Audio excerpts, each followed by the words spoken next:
নমস্কার, আদাব। Time petrol দস্তকে আপনাদের সবাইকে স্বাগত।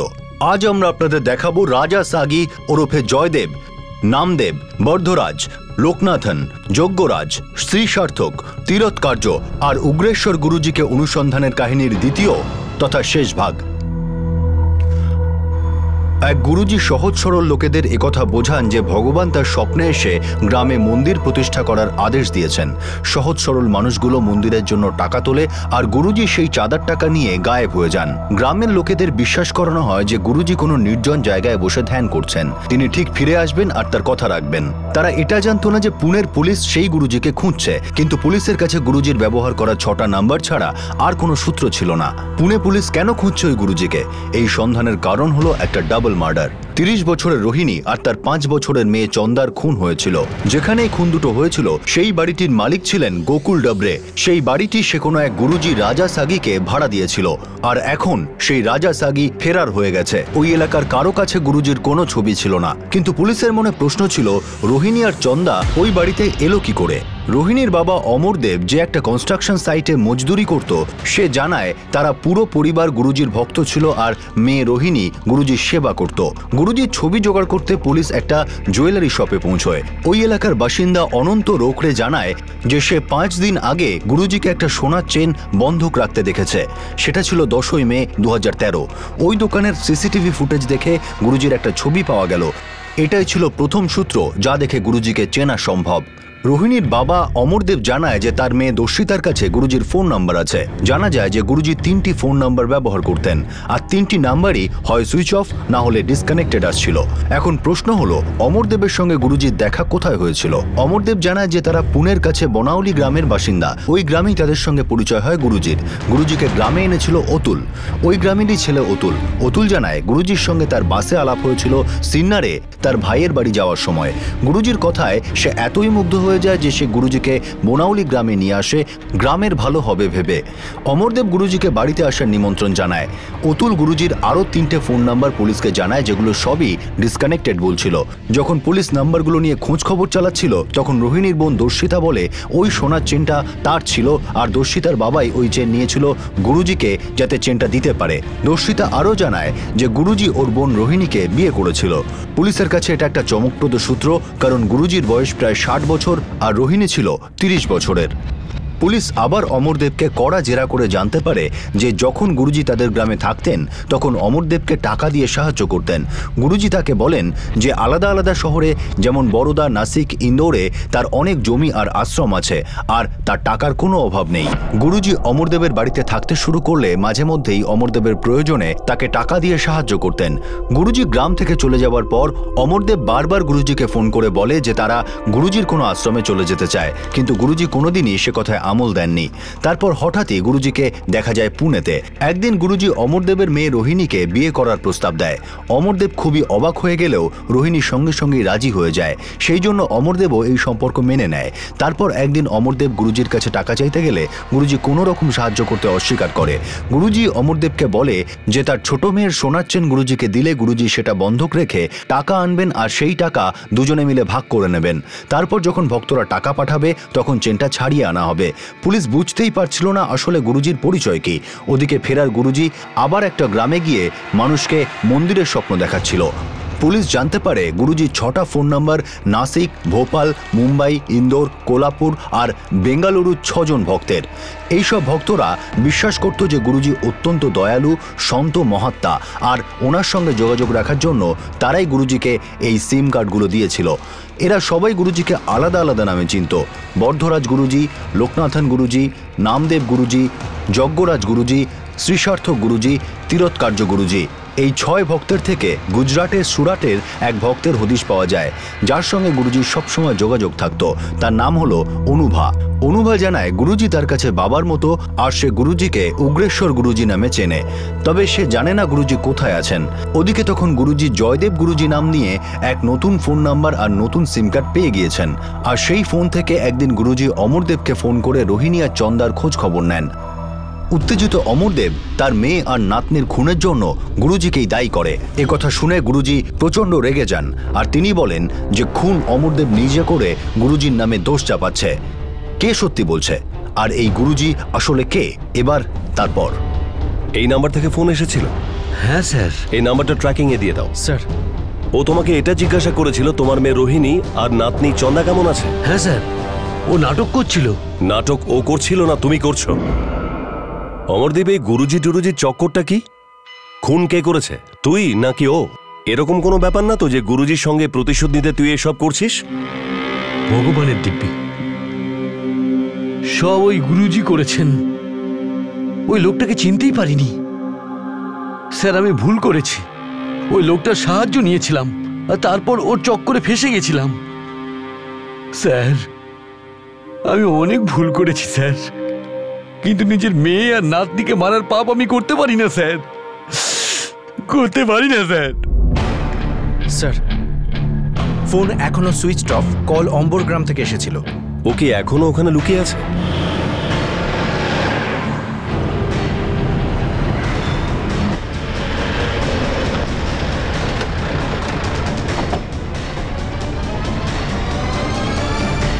আপনারা একে কোথাও দেখেছেন? এটা তো জয়দেব গুরুজির ফটো। আমরা সবাই তো ওনার জন্যই এখানে এসেছি। একে কোথায় পাওয়া যাবে? উনি এখনো পর্যন্ত তো আসেননি, আর আমরা সবাই এই নিয়ে খুব চিন্তায় আছি। উনি মন্দির তৈরি করার জন্য আপনাদের থেকে টাকা নিয়েছিলেন? হ্যাঁ স্যার, গুরুজি বলেছিলেন যে উনি স্বপ্নে মন্দির দেখেছেন আর সেই মন্দিরটাই গ্রামে প্রতিষ্ঠা করতে চান। কোনো স্বপ্ন টপ্ন দেখেনি ও। নিজের স্বপ্ন তোমাদেরকে বেচে দিয়ে তোমাদের টাকা নিয়ে পালিয়ে গেছে। কোথায় পাবো ওকে? কি হয়েছে স্যার? আপনি আমাদের গুরুজিকে কেন খুঁজছেন? দুজন মহিলাকে মার্ডার করেছে ও। সেই ব্যাপারে ওকে জিজ্ঞাসাবাদ করতে হবে। না স্যার, আপনারা কোথাও ভুল করছেন। ইনফরমেশন দেওয়ার জন্য ধন্যবাদ। আপনারা শুধু এটুকু বলুন যে ওকে পাবো কোথায়।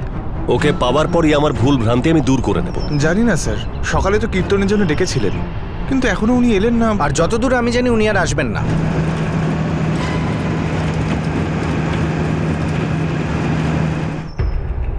একটা কাজ করো, ওর মোবাইল ট্র্যাকিং এ দিয়ে দাও।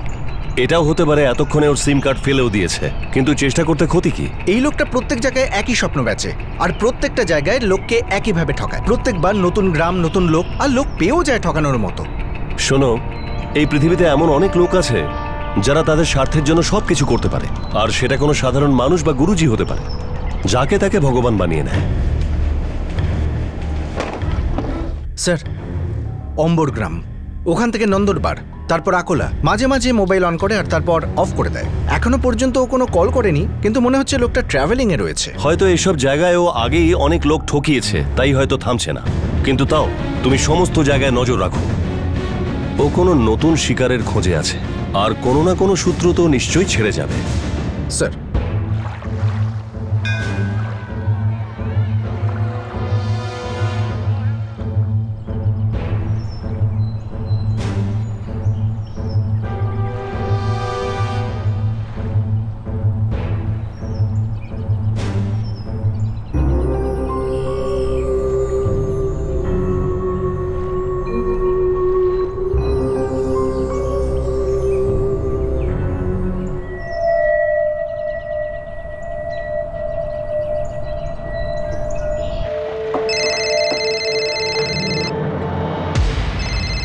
হ্যালো অমরদেব, তুমি কেন মিথ্যে কথা বলছো? কেন আমার নামে গুজব রটাচ্ছ? রোহিণী আর চন্দা কোথায়? তুই ওদের দুজনকে খুন করেছিস, তারপর পালিয়ে গেছিস। দেখি কতদিন তুই পালিয়ে বাঁচিস। পুলিশ একদিন না একদিন তোকে ধরবেই। দুই নিরপরাধকে তুই মেরেছিস, তুই ক্ষমা পাবি না।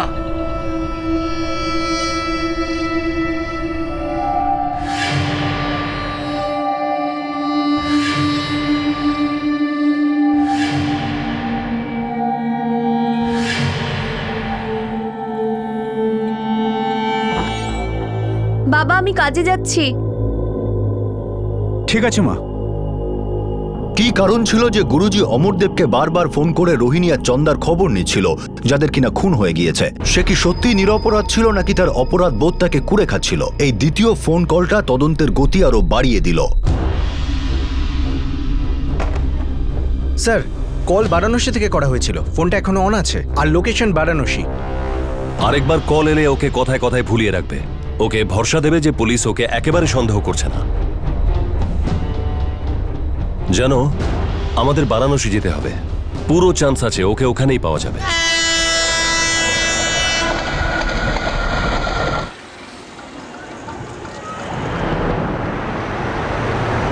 যদি ওই গুরুজি বারাণসীতে থাকে তাহলে হয়তো কোনো নতুন নাম নিয়েছে আর সেটা আমরা জানি না। স্যার ওনার ফোন সুইচ অফ আসছে, কিন্তু শেষবার যখন লোকেশন ট্র্যাক করেছিলাম তো বারাণসী দেখাচ্ছিল। ও সাধু হয়ে ঘুরে বেড়ায়, হতে পারে কোনো সাধু ওকে দেখে থাকবে।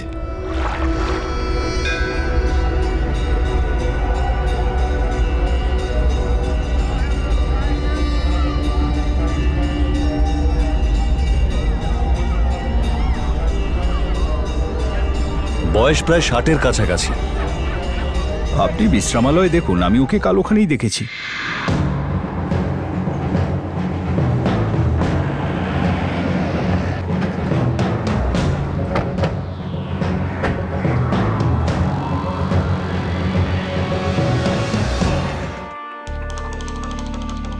স্যার এখানে তো অনেক সাধুই রয়েছেন, সবাই বয়স্ক আর সবার দাঁড়িয়েই তো লম্বা। হ্যাঁ, তার মধ্যে কয়েকজন আর সাদাও। কিন্তু এনাকে আমি এখানে দেখেছি না দেখিনি ঠিক মনে পড়ছে না আমার। ঠিক আছে, আমরা সমস্ত ঘরগুলো চেক করব। সাধুরা রাগ করবেন। আমরা একজন ভণ্ড সাধুকে খুঁজছি, আমাদের সন্দেহ যে উনি মার্ডার করেছেন। কিন্তু স্যার। ম্যানেজার সাহেব, আমরা আপনাকে জিজ্ঞাসা করছি না, বলছি চেক করব। শোনো, তুমি ওদিকটা দেখো আর তুমি এদিকটা।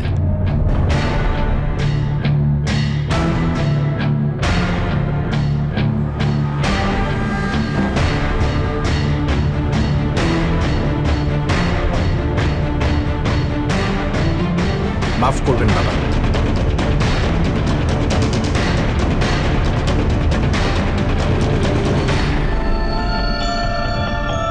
বাবাজি, এনাকে কোথাও দেখেছেন?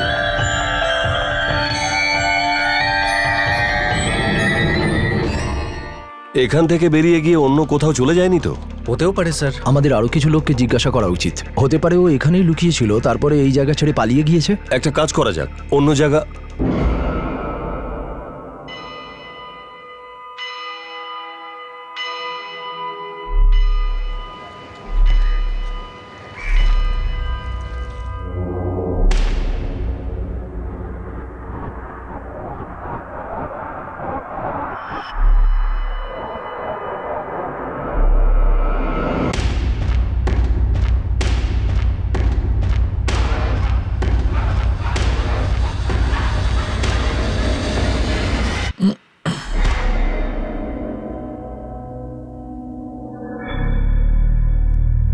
এসো বাবা, বলো কি চাও? আপাতত তোমাকে আমাদের সাথে যেতে হবে। কোথায় নিয়ে যেতে চাও বাবা? পুনা, যেখানে তুমি রোহিণী আর চন্দাকে খুন করেছো।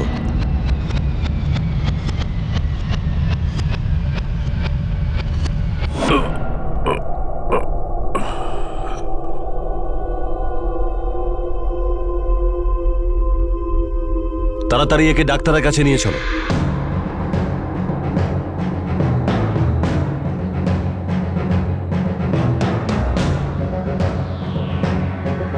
আপনি কোথায় নিয়ে যাচ্ছেন ওনাকে? কি করেছেন উনি? দেখুন, আমরা পুলিশের লোক আর ইনি একটা ডাবল মার্ডার কেসের মুখ্য অভিযুক্ত। আমরা জিজ্ঞাসাবাদ করতে এসেছিলাম আর উনি অজ্ঞান হয়েছে। একজন সাধুর নামে কিরকম দোষারোপ করছেন? দেখুন, আমরা দোষারোপ করছি না, জিজ্ঞাসাবাদ করছি। স্যার উনি একজন বয়স্ক লোক, ওনার শরীরটাও ঠিক নেই। আমরা জানি, আর সেই জন্য তো ডাক্তারের কাছে নিয়ে যাচ্ছি। তো এইরকম অবস্থায় আপনি ওনাকে এখান থেকে নিয়ে যেতে পারেন না। দেখুন, আমরা পুলিশের লোক, এখন ডিউটিতে আছি। আপনারা আমাদেরকে বাধা দেওয়ার চেষ্টা করলে ফোর্স এসে কিন্তু আপনাদেরকেও অ্যারেস্ট করে নেবে। দেখুন, ওনাকে প্রথমে ডাক্তারের কাছে নিয়ে যাব, উনি সুস্থ হলে তারপরে জিজ্ঞাসাবাদ করব। আমাদের কাজ করতে দিন, সরে যান সামনে থেকে। এসো।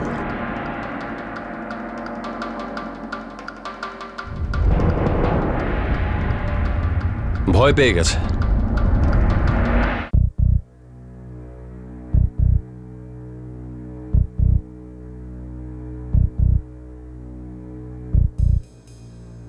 হেডকোয়ার্টারে জানিয়ে দিয়েছো? হ্যাঁ স্যার।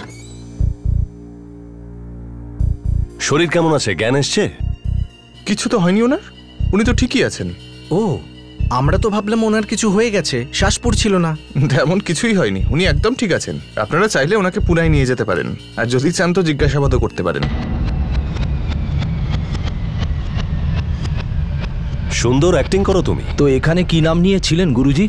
নামে আর কি আসি চাই বাবা, যা দিতে চাও দিয়ে দাও। গুরুজি, তোমার খপ্পরে কিন্তু আমরা পড়ছি না। কিছু কঠিন প্রশ্নের উত্তর তোমাকে দিতে হবে। এখনো পর্যন্ত অনেক ভক্তের ভালো করেছো না তুমি? এবার তোমার ভালো আমরা করব পুনাতে।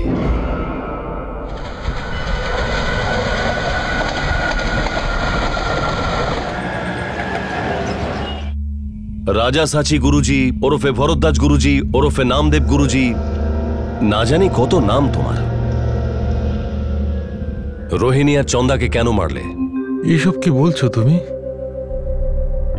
আমি একজন সাধু, শান্তিতে থাকি। বলো, আমি কেন কাউকে হত্যা করব? আরে 60 বছরের বুড়ো, 1 নম্বরের ফ্রড আর ধড়িবাজ লোক। আর আমি নিশ্চিতভাবে বলতে পারি যে রোহিণী আর চন্দার খুন তুই করেছিস। ভালো এটাতেই হবে যদি সত্যি কথাগুলো বলে দিস। কে তুই, কোথা থেকে এসেছিস, আর রোহিণী আর চন্দাকে কেন মারলি? সবকিছু সত্যি সত্যি বলে দে, না হলে আমার স্টাইলে তোর মুখ খুলিয়ে নেব। এক বৃদ্ধ মানুষকে এভাবে বিড়ম্বিত করছো? ভগবান তোমাকে কোনোদিনও ক্ষমা করবে না। তুমি কখনোই শান্তি পাবে না। চলবে, আমি যদি কখনো শান্তি না পাই তাহলেও চলবে। যেটা আমার চাই সেটা বলে দে। কে তুই, কোথা থেকে এসেছিস, আর রোহিণী আর চন্দাকে কেন মারলি?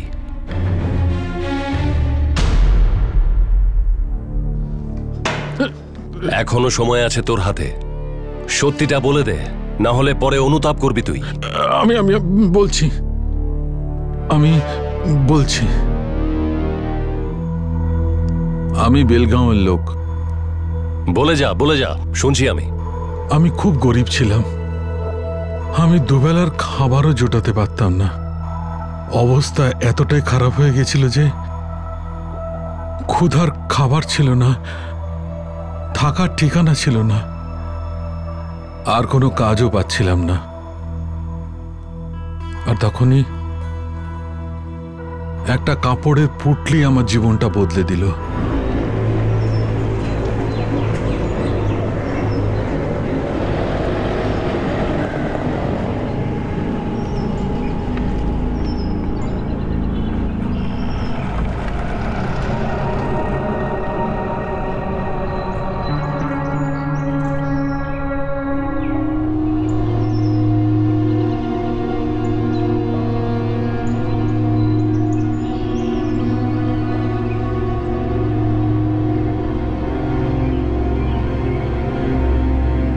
আমার থাকার কোনো জায়গা ছিল না।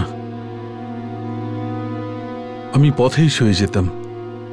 পথ চলতি লোক ভিখারি মনে করে পয়সা দিয়ে যেত, সেই দিয়েই আমি কিছু খেতাম আর ভিক্ষাও করতাম। এক রাতে খুব ঠান্ডা পড়েছিল।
আচ্ছা, তোর মনে হলো যে লোকে তোকে সাধু বলে মানছে, আর তুই এটাও বুঝে গেলি যে সাধু হয়ে থাকলেই তোর লাভ।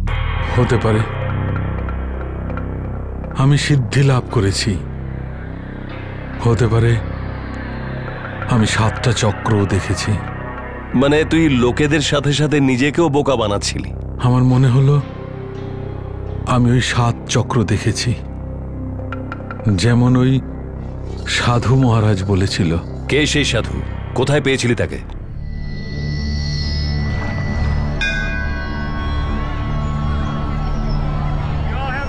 তোর জীবনে অনেক সংঘর্ষ আছে রে বেটা। আর কত সংঘর্ষ গুরুজি, সারা জীবন সংঘর্ষেই তো কেটে গেল। খাবার জন্যে, শোবার জন্যে, বাঁচার জন্যে আমি কি করিনি গুরুজি। আমি হাঁপিয়ে উঠেছি জীবনে। চক্র দর্শন করে নি বেটা, 7টা চক্রের দর্শন। এই 7টা চক্রের দর্শন করলে তুমি সিদ্ধ পুরুষ হয়ে যাবে, আর তোমার সব সংঘর্ষ শেষ হয়ে যাবে।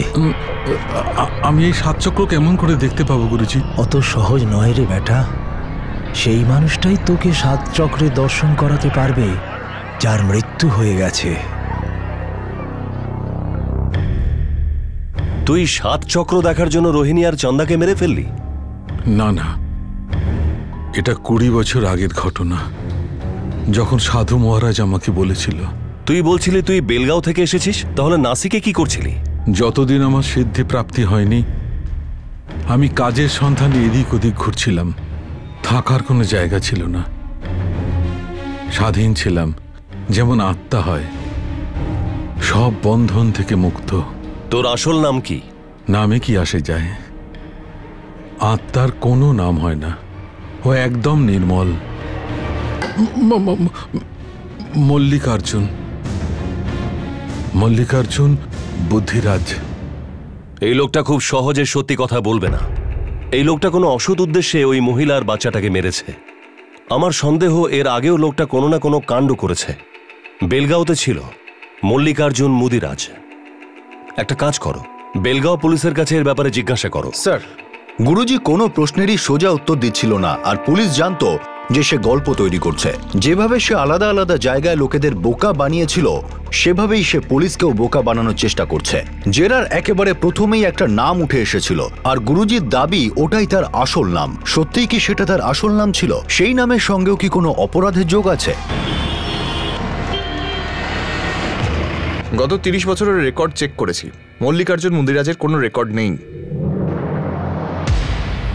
স্যার, আমি মিউনিসিপ্যাল অফিসে খোঁজ নিয়েছি, ওখানে চন্দ্রবাবু মুদিরাজের সঙ্গে কথা হলো। এই দুজনের মধ্যে কোনো কানেকশন আছে? হ্যাঁ স্যার, আমি মল্লিকার্জুনকে চিনি। কে ও? ও আমার খুড়তুতো ভাই স্যার। কেন স্যার, কি হয়েছে? না, কিচ্ছু না। বলুন না স্যার, কোথায় ও? এই চন্দ্রবাবু থাকেন কোথায়? এই কাছেই, ওর অ্যাড্রেস আছে আমার কাছে।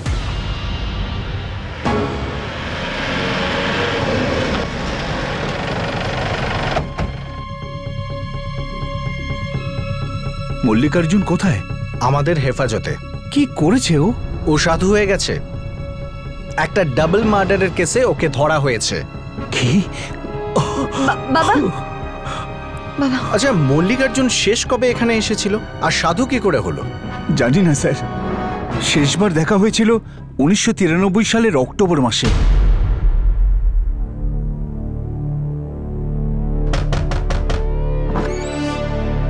আরে তুই, হায়, ভেতরে আয়। কি হয়েছে রে তোর? শোভা আর ঊর্জা কোথায়? কি মা রাশি? তোমার মা কোথায়? ঊর্জা কোথায়? চন্দ্রা, কিছু জিজ্ঞেস করো না, দুজনে কোথাও চলে গেছে। আমার কাছে কিছু নেই। রাশিকে বড় করা আমার পক্ষে অসম্ভব।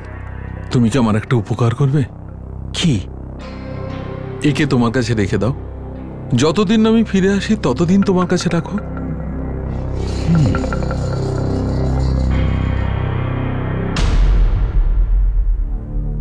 কিন্তু মল্লিকার্জুন আর ফিরে আসেনি। এখন ওকে এমন দেখতে। ও তো দেখছি অনেকটা পাল্টে গেছে। ওর স্ত্রী শোভা আর মেয়ে ঊর্জার কি হলো?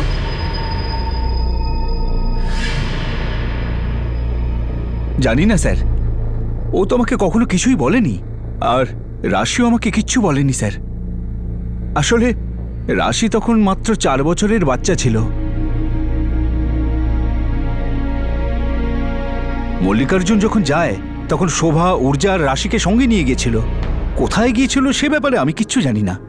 আর যখন ফিরে এলো তখন শুধুমাত্র রাশিকে সঙ্গে নিয়ে এলো।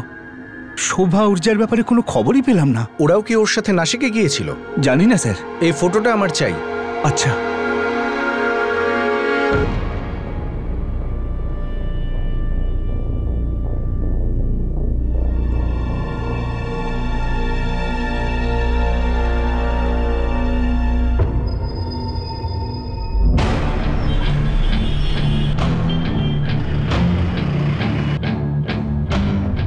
20 বছর আগের ঘটনা। তখন সে মল্লিকার্জুন ছিল, এখন ভণ্ড সাধু হয়ে গেছে। নাসিকে এসেছিল ওর স্ত্রী শোভা আর মেয়ে ঊর্জা আর রাশির সাথে। পরে ওর স্ত্রী শোভা আর মেয়ে ঊর্জার কোনো খবর পাওয়া যায়নি। 20 বছর আগে? পুরনো রেকর্ড চেক করতে হবে। আমার স্ত্রী আর সন্তানের সঙ্গে কি হয়েছিল জানি না। তুই নাসিকে তো ওদের সঙ্গে থাকতি, তাই না? হ্যাঁ, ওরা আমার সঙ্গেই থাকতো, কিন্তু কোথায় চলে গেছে জানি না। দেখ, মিথ্যে কথা বলা বন্ধ কর। তোর মেয়ে রাশি তোর সঙ্গে ছিল, তোর স্ত্রী আর তোর বড় মেয়ে কোথায় গেল তুই জানিস না? না স্যার, আমার স্ত্রী আমার বড় মেয়েকে নিয়ে কোথায় চলে গেল জানি না। স্যার, একটা কেস আছে 20 বছর আগের, কেসটা এখনো সলভ হয়নি। কি কেস? এই কেসে কি শোভা আর ঊর্জার নাম যুক্ত আছে? আগে হ্যাঁ স্যার। শোভা বয়স 30, ঊর্জা বয়স 5। দুজনের লাশ গায়ত্রী লজে পাওয়া গিয়েছিল। মার্ডার হয়েছিল।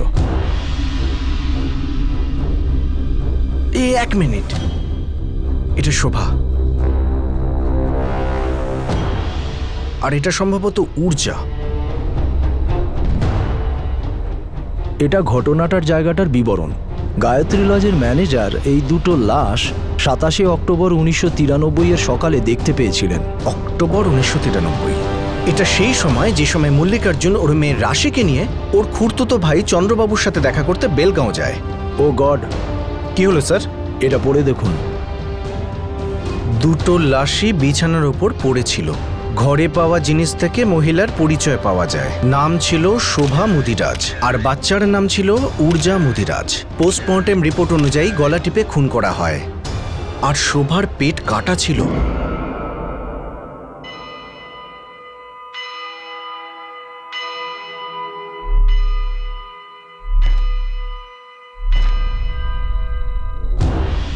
তুই তোর স্ত্রী আর বাচ্চাকে মেরে ফেলেছিস? October 1993, Gayatri lodge. কিছু মনে পড়ল? নাসিক সিটি পুলিশের কাছে এই কেস ফাইল করা হয়েছিল। একটা কথা বলতো, তুই তোর আরেক মেয়েকে জীবিত রাখলি কেন?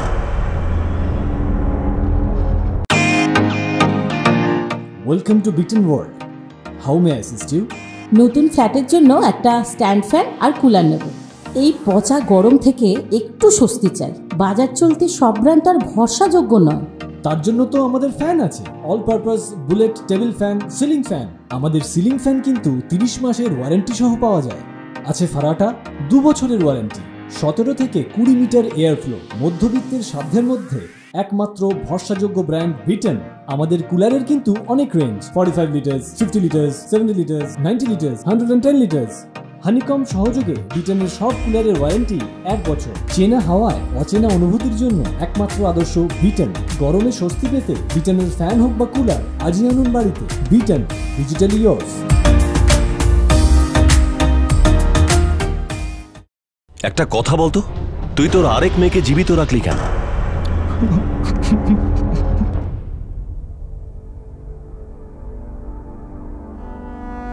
কি বলবো বাচ্চাদের, ওরা তো খাবার চাইছে। আমি কি বলবো শোভা, তুমি তো ওর অবস্থা জানো। গল্প বলে ওদের ঘুম পাড়িয়ে দাও। আমার কাছে টাকা নেই, কালকে লজের ভাড়া দিতে হবে, জানি না কি করে দেবো।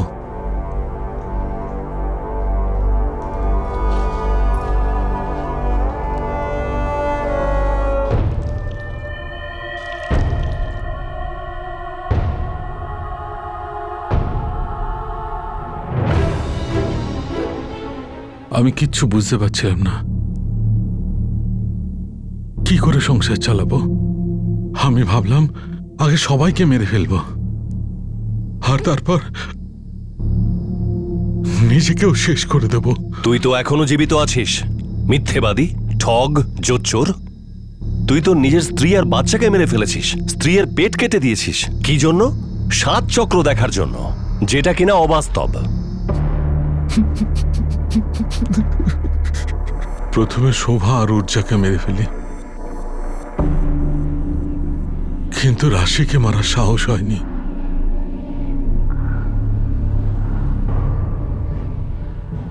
আমি ওকে ঘুম পাড়িয়ে দিই। আমি ওখান থেকে পালিয়ে যেতে চেয়েছিলাম, সবার থেকে দূরে।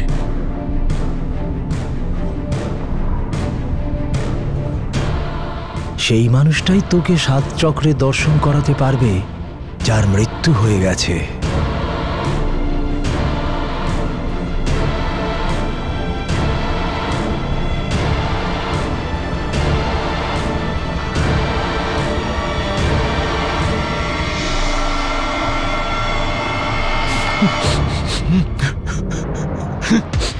এত সংকীর্ণ মনের মানুষ তুই?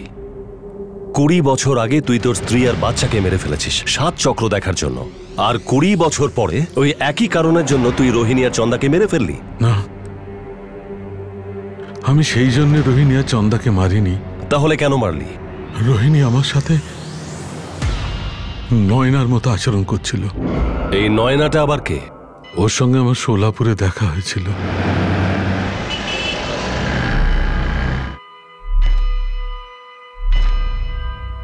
যদি তুমি পরশুর মধ্যে তোমার সমস্ত জমি আর তোমার আশ্রমগুলোর অর্ধেক না দাও আর সেগুলো আইনত আমার নামে না করো, তাহলে আমি তোমার সমস্ত ভণ্ডামি পুলিশের কাছে জানিয়ে দেব। আর হ্যাঁ, এটা ভেবো না যে আমি শুধু তোমাকে হুমকি দিচ্ছি। খেয়ে নাও। আমি নয়নাকে ভালোবাসতে শুরু করেছিলাম। ও আমারই এক ভক্তের মেয়ে ছিল। আমি ওকে বিয়ে করে নিই। পরে জানতে পারি মা মেয়ে দুজনেই চালবাজ ছিল। নয়না আগেও 2 বার বিয়ে করেছিল, আর এইভাবেই স্বামীদের শোষণ করত। মানে চোর মহাচোরের পাল্লায় পড়লো। ও আমার কাছ থেকে টাকা চাইতো, জমি আর আশ্রমের অর্ধেক ভাগ, যেটা কিনা তোর কাছে ছিলই না। আমি ওকে এটা বলেছিলাম যে আমার কাছে কিচ্ছু নেই।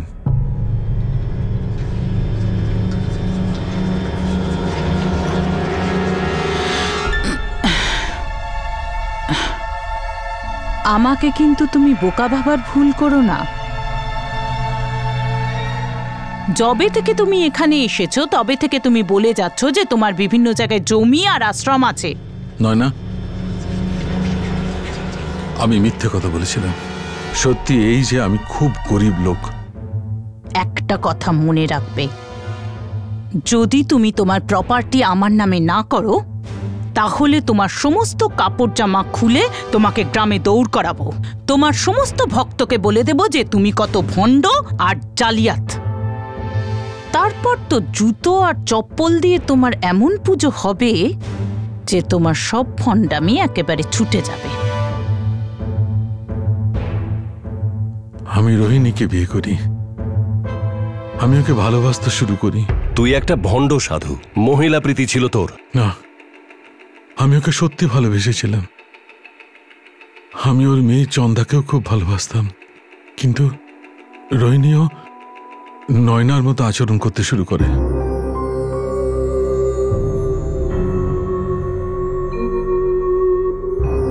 তুমি আমার প্রশ্নের উত্তর দিলে না। 2 সপ্তাহ হয়ে গেছে আমি জিজ্ঞেস করছি, তোমার আশ্রমের সব জমি আমার নামে কবে করে দেবে? আমার কাছে না কোনো জমি না আশ্রম আছে। রাজা সাচি গুরুজি, তুমি তো যে কোনো সময় পটল তুলতে পারো। যদি তুমি সমস্ত জমি আমার নামে না করে দাও না, তাহলে আমি সবাইকে বলে দেব যে তুমি কত বড় ভণ্ড সাধু। আর হ্যাঁ, আমি বাবাকেও বলে দেব যে তুমি আগে তোমার সাথে শোয়ার জন্য আমাকে টাকা দিতে। ধন্য গুরুজি, ধন্য তুমি। তুই রোহিণীর সাথে শোয়ার জন্য ওকে টাকা দিতি, আর শাক দিয়ে মাছ ঢাকার জন্য তুই ওকে বিয়ে করে ফেললি। আর ও চালাক, নিজের স্বার্থর জন্য ও তোকে বিয়ে করলো।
আর নয়না, ওকেও মেরে ফেলেছিলি।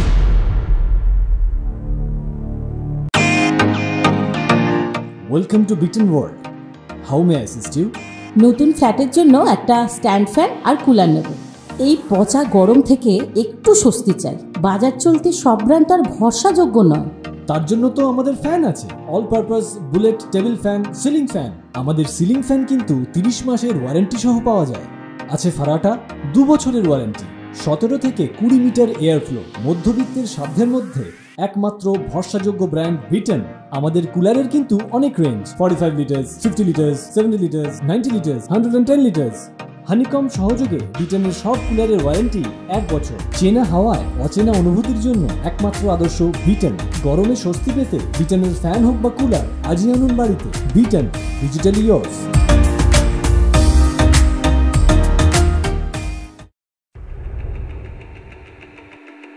আর নয়না, ওকেও মেরে ফেলেছিলি। ওকে মারিনি।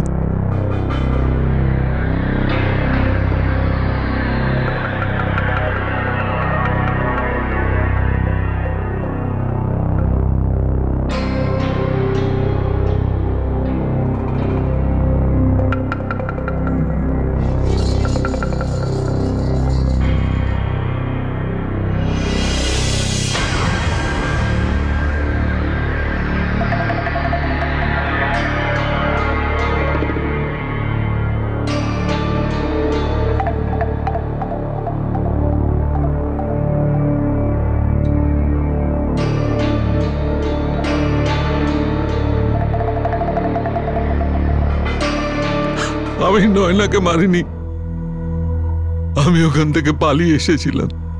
আমি ওর আর ওর মায়ের রোজকার ঝঞ্ঝাটে বিরক্ত হয়ে গেছিলাম। দয়ালু, পরোপকারী, শান্ত, নিজের ভক্তদের সমস্যা হাসি মুখের সমাধান কর্তা। আরে তুই তো জানোয়ারের থেকেও অধম।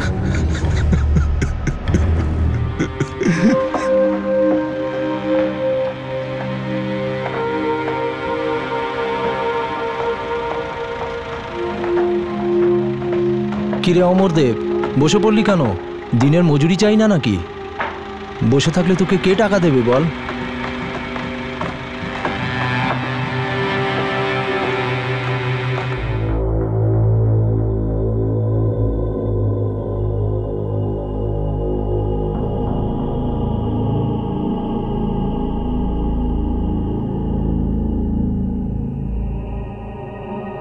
বাবা, বাবা আমি অনেক ছোট ছিলাম, আমার পরিষ্কার করে কিছু মনেও পড়ছে না। হ্যাঁ, শুধু এটুকুই মনে আছে যে মা আর দিদি বিছানায় চুপ করে শুয়েছিল। বাবা আমি কাজে যাচ্ছি।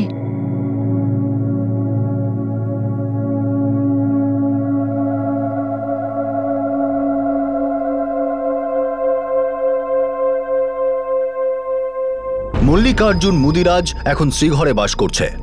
তাকে আইপিসির 302 ধারা অনুযায়ী হত্যার অপরাধে বন্দী রাখা হয়েছে। আর 20 বছর আগের ডবল মার্ডার কেসটাও রিওপেন করা হয়েছে। নিজের স্ত্রী আর মেয়েকে খুন করার পর 20 বছর মল্লিকার্জুন একজন সাধু সেজে সিদ্ধ হবার দাবি করে মানুষকে বোকা বানিয়েছে। আর 20 বছর পর আবার সে একটা ডাবল মার্ডার করলো। কিন্তু এবার পুলিশ তদন্ত করতে একটুও সময় নষ্ট করেনি। আর সামনে এলো গুরুজির যাবতীয় অপরাধের ইতিহাস।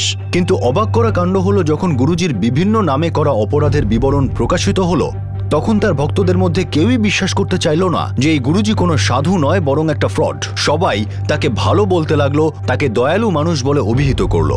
মল্লিকার্জুন দাবি করেছিল যে সে গরিব ছিল আর একজন সাধু সিদ্ধিপ্রাপ্ত করার জন্য মৃত মানুষের শরীরে 7 চক্র দেখার পরামর্শ দিয়েছিল। আমরা এটা কখনোই বলছি না যে সব সাধুই ফ্রড, প্রত্যেককেই একই দৃষ্টিতে বিচার করা একেবারেই ভুল। কিন্তু আমরা এটা নিশ্চয়ই বলবো যে প্রত্যেক মানুষ সমস্যার সময়, দুঃখের সময়, কষ্টের সময়, জীবন যুদ্ধে জিততে, টাকা আর সফলতার খুঁজে, সময় ও পরিস্থিতির থেকে বেরিয়ে আসার চেষ্টায় কোথাও কোনো আশ্রয় খোঁজে, নিরাময় খোঁজে।